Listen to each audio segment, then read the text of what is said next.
ध्यानम मूल गुरुमूर्ति, पूजा मूलम गुरुपदम, मंत्र मूलम गुरुवाक्यम, मोक्ष मूलम गुरु कृपा. ગુરુની કૃપા અપરંપાર, વિરાટ અને વિશાળ છે.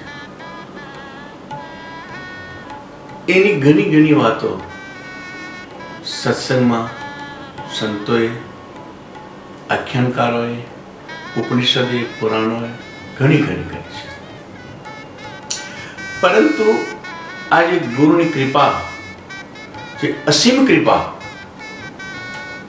નો એક સત્ય દાખલો, આજે એક કથા મેં વાંચી છે અને સાંભળી છે. એ આજે ગુરુ પૂર્ણિમાના પાવન પર્વે એનો સંવાદ આપણે કરી રહ્યા છીએ કે ગુરુ અકિમચંદ હોય, ગુરુ પાસે કઈ ન હોય, કઈ દેખાતું ના હોય, પરંતુ ગુરુ પાસે એટલું બધું હોય એટલે કાંઈ ન દેખાતું હોય. ગુરુ પાસે સર્વપ્રથમ ગુરુની કરુણા જ વિશાળ હોય, ગુરુનું જ્ઞાન હોય, ગુરુની પરમાત્મા વચ્ચેની જે ભક્તિ નો ધોધ હોય, અગમ નિગમ ની વાતોની સાધના હોય. ગુરુ એટલી કક્ષાએ જઈ શકે છે કે પરમાત્માને સાથે વાત કરી શકે, પરમાત્માને બોલાવી પણ શકે. એક શ્લોકમાં મેં વાંચ્યું છે કે તીર્થના એ એક ફલ, સંત મિલે ફલ ચાર, સદગુરુ મિલે અનંત ફલ, કહત કબીર વિચાર. તીર્થ મનાવાથી એક ફલ પ્રાપ્ત થાય, સંત મિલે ફલ ચાર, સંત ના આગમનથી કે એના સાનિધ્ય ચાર ફલ મળે, પરંતુ સદગુરુ મિલે અનંત ફલ, કહત કબીર વિચાર. કબીર સાહેબ કહે છે જો તમને સદગુરુ મળી ગયા ને, હો તો તમારું જીવન ધન્ય થઈ ગયું. અનંત અનંત ફલ, અનંત યાત્રા કરાવી શકે એવું ફલ પ્રાપ્ત થાય. અને અનંત ફલની વાત આજે કરી રહ્યા છે. નિઝામુદ્દીન ઓલિયા જે સંત ફકીર થઈ ગયા, એના એ સંત કો કે ગુરુ કો, એના જીવનની બનેલી એક સત્ય ઘટના.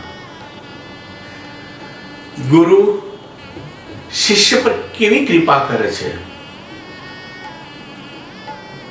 અને ગુરુની કૃપા દેખાતી પણ નથી, પણ ગુરુની કૃપા પર આપણો કેટલો વિશ્વાસ હોય છે એ જ્યારે કૃપા થાય છે ત્યારે જ ખબર પડે છે. આપણા દરેકના મનમાં એવા વિચારો આવતા હોય છે કે ગુરુની સેવા હું કરું છું, પરંતુ એવું હોતું નથી. એ મારો અને તમારો ભ્રમ છે. કેમ કે સમર્થ કો નહીં દોષ દુષાય. જે સમર્થ છે એને કોઈની સેવાની જરૂર નથી. ગુરુનું સાનિધ્ય આપણને મળે છે એ જ મોટા મોટી એની કરુણા છે, એ જ એની કૃપા છે. ગુરુ આપણની સેવા માટે આપણને પસંદગી થાય છે, એ આપણા ભાગ્યનો ઉદય છે. પરંતુ ઘણા લોકોની અંદર જ્યારે ગુરુનું સાનિધ્ય નજીક હોય, ગુરુ એની પાસે હોય, તો એનો અહંકાર બહાર તરી આવે છે જીવનો. એટલે સુધી અહંકાર જાય છે કે હું ન હોય તો ગુરુનું કોઈ જ કંઈ ન કરી શકે, મારા વગર ગુરુ આગળ ન ચાલી શકે, હું એમની સેવામાં તત્પર હોઉં છું અને મારી જ સેવા ગુરુ સ્વીકારે. આવા આ જીવને ખોટા ખોટા અહંકાર, ખોટો ખોટો મત હોય છે. કેમ કે એને પૂર્ણ રીતે ગુરુને સમજ્યા નથી, નિહાળ્યા નથી, ઓળખ્યા નથી. એટલું સમજો દરેક શિષ્ય, દરેક જીવ, કે ગુરુએ તમને પસંદ કર્યા ને એ તમારું ભાગ્ય છે. ગુરુ કરવાની તાકાત, ગુરુની આપણે પાસે જવાની તાકાત કોઈ વ્યક્તિમાં નથી. ગુરુની કૃપા થાય છે એટલે આપણને બોલાવે છે. બાકી મેં ગુરુ કર્યા એ શબ્દ ખૂબ ખોટો છે. કારણ કે આપણે સામર્થ્ય નથી કે એને કરી શકીએ, એટલા પ્રબળ નથી, એટલા તેજવંત નથી કે આપણે ગુરુને કરી શકીએ. પણ એની કૃપા છે એ આપણને નજીક બોલાવેલા છે. તો ગુરુ પાંગડો નથી, ગુરુ તમારી સેવાનો ભૂખ્યો નથી. તમે હશો તો જ ગુરુનું જીવન છે એ પણ નથી. તો સર્વપ્રથમ એ તમે સમજી લો કે તમને જેટલી સેવા મળી છે એ તમારો પુણ્યનો ઉદય થયો છે ત્યારે જ તમને ગુરુની સેવા મળી છે. કારણ કે ગુરુ પાસે તો એવી અગમ નગમની વિદ્યા હોય, એને તો દરેક ઇન્દ્રિયોથી લઈને દેવતાઓ પણ એની આગળ પાછળ ફરતા હોય.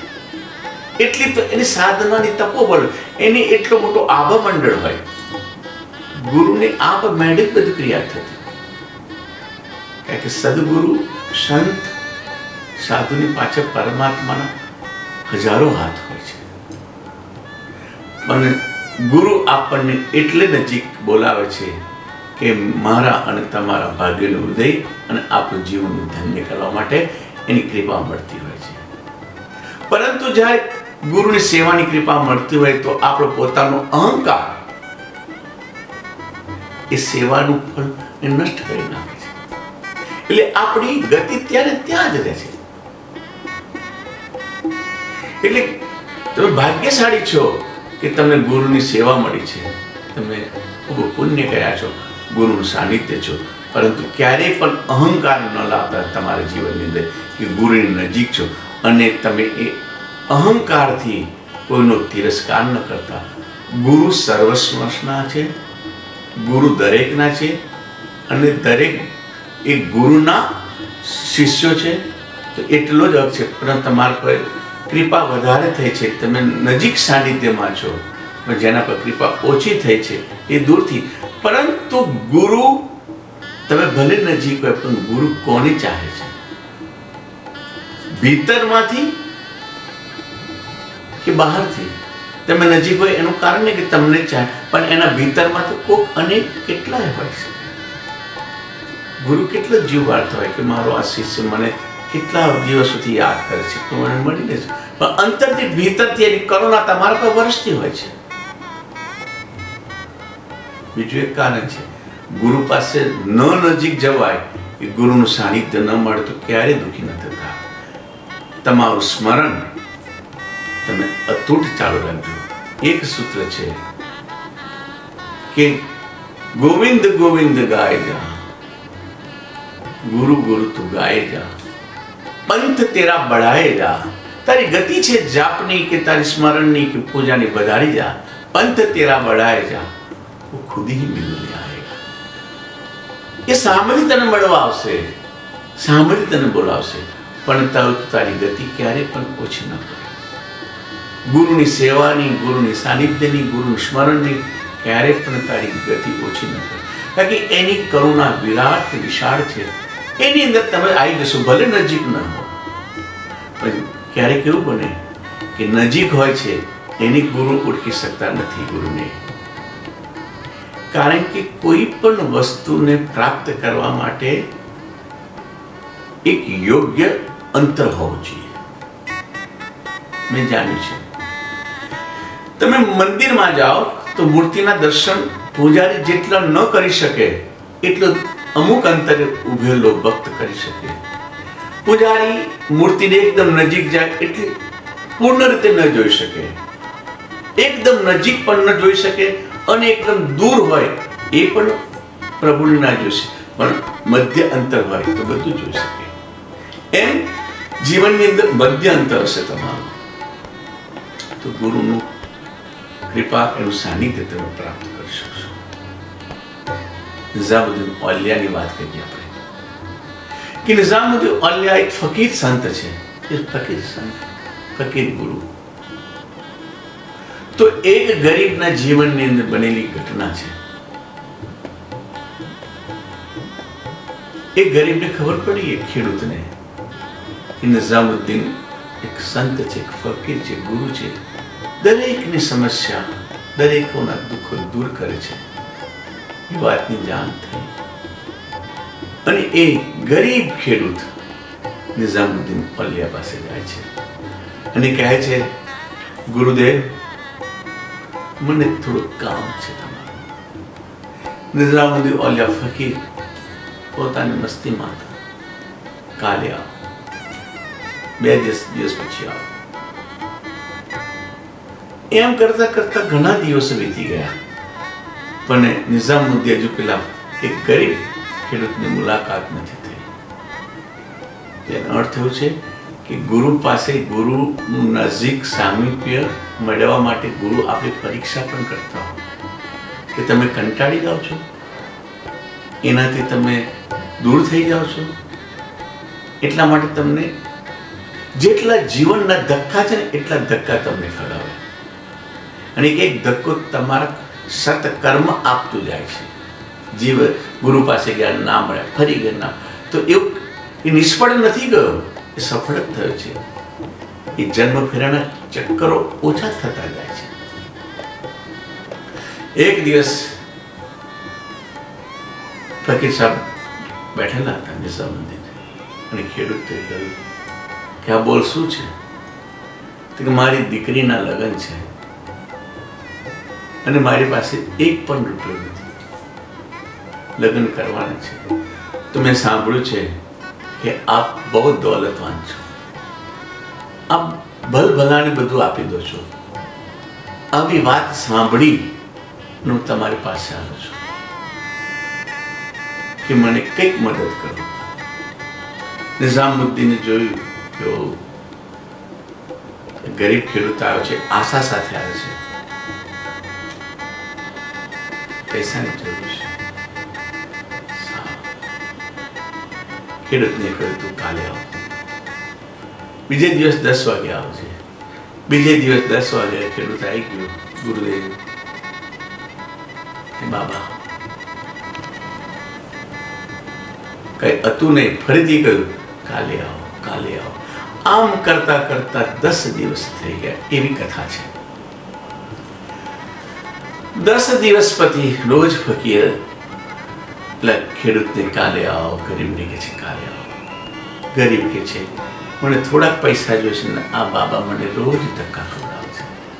લગ્નનો સમય પણ નજીક આવી ગયો છે અને પૈસાની સગવડ નથી થઈ અને બાબા પર મને ભરોસો છે, મને કંઈક આપશે, કારણ કે મેં બહુ સાંભળ્યું છે. એક દિવસ બાબાને ત્રિકુણ કંઈ જ ના આપે છું, હું અકીમચંદ છું, મારી પાસે કંઈ જ નથી. અને આ એક ગરીબ વ્યક્તિ આવે છે, ખેડૂત મારી પાસે, આશા સાથે, વિશ્વાસ સાથે. શું આપો? વિચારતા વિચારતા એમને જોયું કે એમની એક જૂની, પુરાણી, ફાટેલી, તૂટેલી એક મોજડી પડી હતી ખૂણામાં. એ મોજડી નિઝામુદ્દીન ઓલિયા સાહેબે એ મોજડીને એક કપડામાં વીંટી અને કે આ લઈ જતો.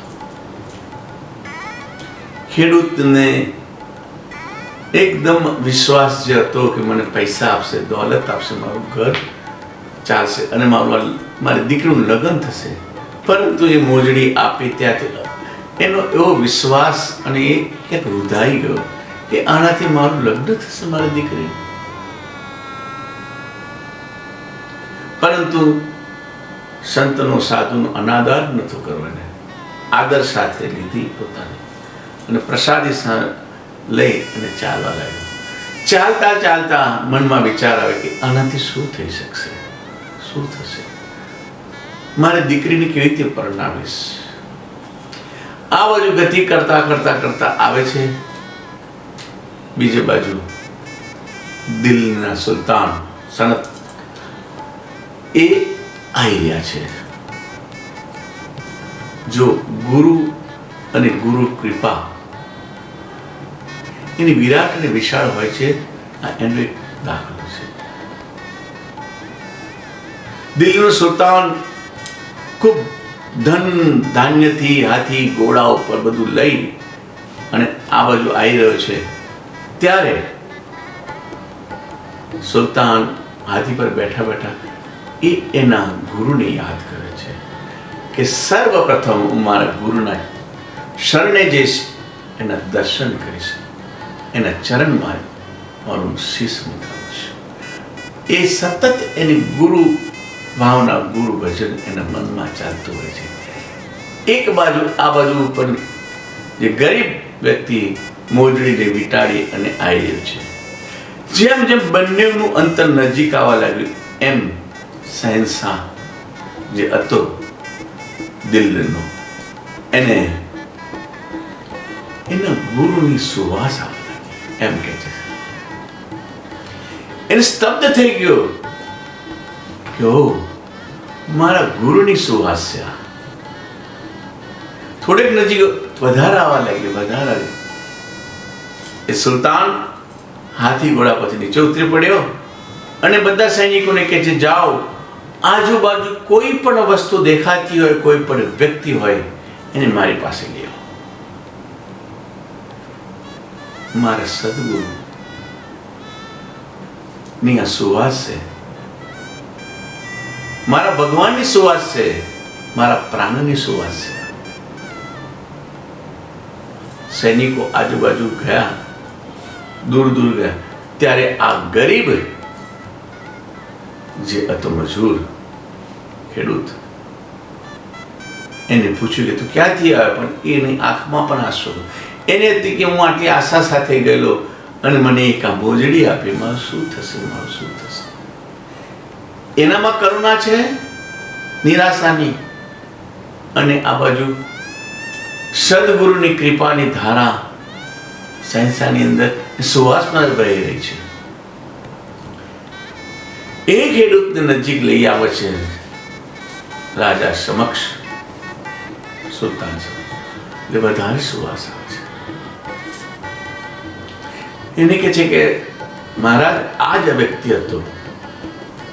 એને કહ્યું કે ભાઈ તું ક્યાંથી આવ્યો? પણ ખેડૂત નિરાશાથી ભરેલો હતો એટલે એને કંઈ પણ ન બોલ્યો, કંઈ ન બોલ્યો. એક વાર બે વાર પૂછ્યું ક્યાંથી આવ્યો? પછી આખરે કે હું ફકીરની પાસેથી આવ્યો છું, નિઝામુદ્દીન શાહ પાસે. શું વાત કરે છે, મારા ગુરુ પાસેથી આવ્યો? એની આંખો ભીજાઈ ગઈ. ઓ મારા ગુરુના તો દર્શન કર્યા. આંખો ભરાઈ ગઈ. તારી પાસે શું છે? તો એને જે કપડામાં વીટેલી મોજડી જોઈ. સુલતાન ખુશ થઈ ગયો. એ મોજડી લઈ દર્શન કર્યા અને એને કહે છે, હે ભાઈ તું એક કૃપા મારા પર કર. ગરીબ ખેડૂત કે રાજા મહારાજા શું મારું?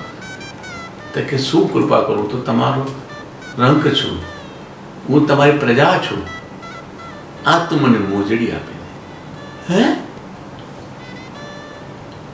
એને શબ્દ કહો કે હે? ખેડૂત જે ગરીબ કે છે હે?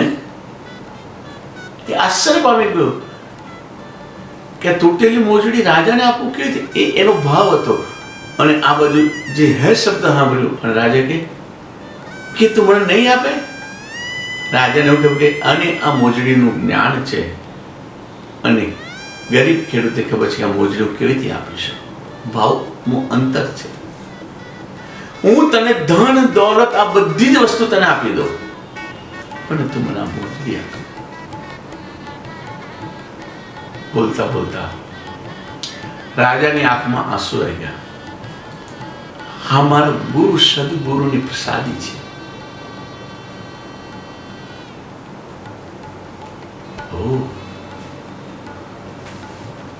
ખેડૂત સમજી ગયો કે હું આ જેની મોજડી કહું છું, જેના હું વિચારતો ના 10 રૂપિયા પણ ના આવે, પણ આખું રાજમહેલ આવી ગયું.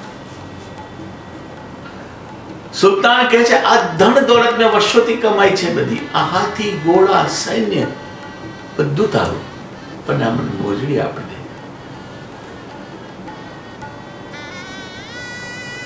મોજડી ખેડૂતે આપી હતી.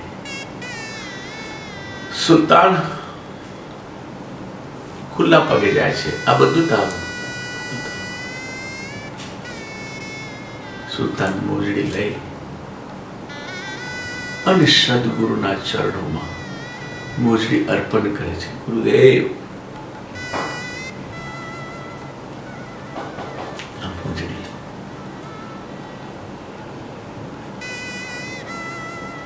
સુલતાનના આંખમાં આંસુ છે.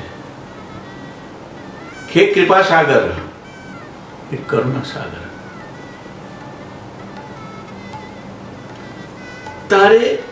તારી મોજડી આપી દેવી પડી.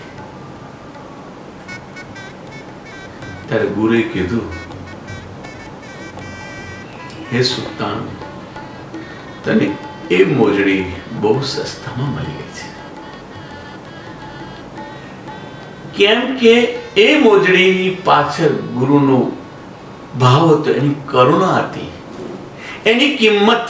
જ્યારે ખેડૂતે જોઈ કે આ મોજડીની કિંમત આખું રાજ્ય છે, હાથી ઘોડા છે, તારે નથી કે ઓહ, હું એને મોજડી સમજતો હતો, પણ આ કેટલી મોંઘા મૂલ્યની મારી મોજડી, કે આખું રાજ લૂંટાઈ દે છે, આખું રાજા પર અર્પણ થઈ જાય, આટલી કિંમત વાળી વસ્તુ ગુરુની.